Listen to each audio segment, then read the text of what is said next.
V S അച്യുതാനന്ദൻ്റെ കാലത്ത് തന്നെ Bacardi അപേക്ഷ കൊടുത്തിട്ടുണ്ട്. ഇന്നിപ്പോൾ മാധ്യമങ്ങളെല്ലാം കൂടെ പെട്ടെന്ന് അത് ബക്കാടിയുടെ ഒരു കത്ത് കിട്ടി എന്ന് പറഞ്ഞിട്ട്, കഴിഞ്ഞ സർക്കാരിൻ്റെ കാലത്ത് ബക്കാടി കത്ത് കിട്ടി എന്നുള്ളത് എന്തോ ഒരു ഭയങ്കരമായ സംഭവമാണ് എന്ന മട്ടിൽ എല്ലാവരും പറഞ്ഞു. സത്യത്തിൽ അങ്ങനെയാണല്ലോ. ഇപ്പോൾ കമ്പനികൾ കത്ത് കൊടുക്കും. ഇവിടെ ഏറ്റവും ലോകത്ത് തന്നെ ഏറ്റവും പ്രധാനപ്പെട്ട ബ്രാൻഡുകളിലൊന്ന് ഒരു മദ്യ ബ്രാൻഡ്, അവർ ഇവിടെ പിന്നെ കത്ത് കൊടുത്തിട്ടുണ്ട്.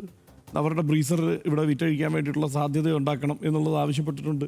അതിൽ എന്താണ് ഈ സംഗതി എന്നുള്ളത് പഠിക്കാൻ വേണ്ടിയിട്ട് MV ഗോവിന്ദൻ മാഷ് അത് എന്താണ് അതിൽ കുറിപ്പെഴുതി കൊടുത്തിട്ടുണ്ട്. ഇതെല്ലാം സംഭവിച്ചിട്ടുണ്ട്. ഇതൊക്കെ സ്വാഭാവികമാണ്. അതായത് അന്ന് 2007 നടക്കാതെ പോയത് പിന്നീട് വന്ന 2014 ഉമ്മൻചാണ്ടി സർക്കാരിൻ്റെ കാലത്ത് നടന്നിട്ടില്ല.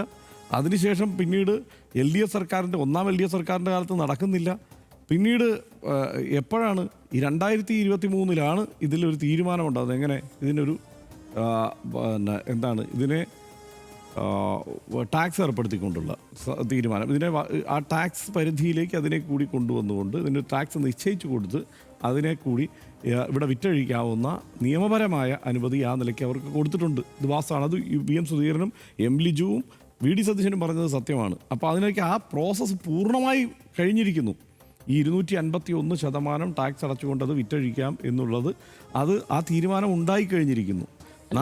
ഇളവ് കൊടുത്തിട്ടില്ലല്ലോ. ഇല്ല, 4.8% മാത്രം ആണ് ഇതിനകത്ത് ആൽക്കഹോൾ കണ്ടന്റ് ഉള്ളത് എന്നുള്ളത് നമ്മളെടുത്ത് പറയണം. ഇവിടെ എല്ലാവരും കുടിക്കുന്നത് 42% മേൽ ആൽക്കഹോൾ കണ്ടന്റ് ഉള്ള മദ്യമാണ്.